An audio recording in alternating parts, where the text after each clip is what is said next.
తాకట్లో ఉన్న మీ బంగారాన్ని విడిపించి ఆ రోజు ఆన్లైన్ రేటుకి కొంటాం. Sharma gold company.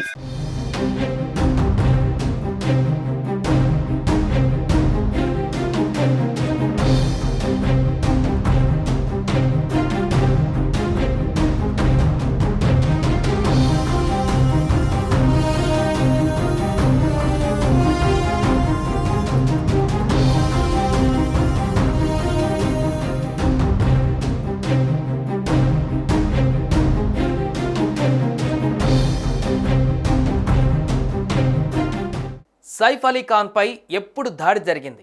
సైఫ్ అలీ ఖాన్పై ఎందుకు దాడి జరిగింది? సైఫ్ అలీ ఖాన్పై దాడి ఎలా జరిగింది? ఘటన జరిగిన సమయంలో కరీనా కపూర్ ఎక్కడ ఉన్నారు? సైఫ్ అలీ ఖాన్ ఇప్పుడు ఎలా ఉన్నాడు? సీసీటీవీ ఫుటేజ్ ద్వారా పోలీసులకు ఏం తెలిసింది? ఇంట్లో పని మనిషి చెప్పిన నిజాలేంటి?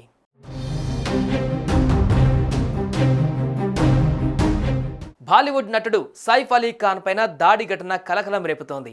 సైఫ్ ముంబై బాంద్రాలోని తన నివాసంలో ఉండగా ఓ దుండగుడు అతడిపై కత్తితో దాడి చేశాడు. ప్రస్తుతం ఆయనని లీలావతి ఆసుపత్రికి తరలించి చికిత్స అందిస్తున్నారు. ఇప్పటికే 2 శస్త్రచికిత్సలు పూర్తయ్యాయి. శస్త్రచికిత్స తర్వాత సైఫ్ అలీ ఖాన్ బాగానే ఉన్నాడని డాక్టర్లు చెబుతున్నారు.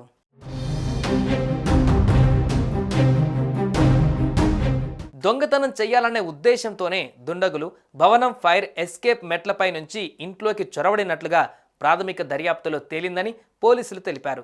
తెల్లవారుజామున 2:30 సమయంలో పిల్లల గదిలో ఈ దాడి జరిగింది. దుండగుడిని గుర్తించిన ఇంటి పనివారు అప్రమత్తమయ్యారు. దీని తర్వాత సైఫ్ ఆ గదిలోకి ప్రవేశించారు. దుండగుడితో గొడవకు దిగాడు. ఈ గొడవలోనే అతడిపై 6 సార్లు కత్తితో దాడి చేశాడు.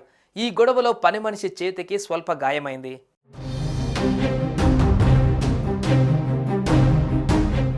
సైఫ్ వెన్నుముక నుంచి 2.5 అంగుళాల పొడవైన కత్తి ముక్కలను తొలగించి మెడపై గాయానికి ప్లాస్టిక్ సర్జరీ చేసి ఐసీయూకి షిఫ్ట్ చేశారు. అయితే ఈ దాడి గురించి సైఫ్ అలీ ఖాన్ ఇంటి పని మనిషి సంచలన నిజాలు చెప్పినట్టుగా తెలుస్తోంది. దాడి జరుగుతున్నప్పుడు కరీనా, పిల్లలు అక్కడే ఉన్నారని, దుండగుడు పొడుస్తుంటే కేకలు వేస్తూ సైఫ్ తన రూమ్లోకి పరిగెత్తాడని, నిందితుడికి సైఫ్కు జరిగిన తోపులాటలో తనకు కూడా గాయాలయ్యాయని చెప్పినట్లుగా సమాచారం. అలాగే సైఫ్ను పొడిచి నిందితుడు అక్కడి నుంచి వెంటనే పారిపోయాడని తెలిపారు. కాగా సైఫ్ పైన దాడి ఘటనలో ఇంట్లో పనిచేస్తున్న 4గురిని పోలీసులు అదుపులోకి తీసుకుని విచారించారు. ఈ విచారణలో సైఫ్ పైన దాడి చేసిన 2 నిందితులను గుర్తించారు. ఇక పక్క ఇంటి సీసీ ఫుటేజ్లో నిందితులు దొరికినట్లు తెలుస్తోంది. నిందితుల ఫింగర్ ప్రింట్స్ సేకరించిన పోలీసులు వాళ్ళ కోసం గాలింపు చర్యలు చేపట్టినట్లు సమాచారం.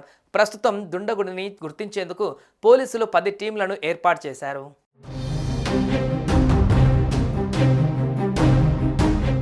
సుమన్ టీవీలో మీ పర్సనల్ అండ్ బిజినెస్ ప్రమోషన్స్ కోసం కింది నెంబర్కి కాంటాక్ట్ చేయండి.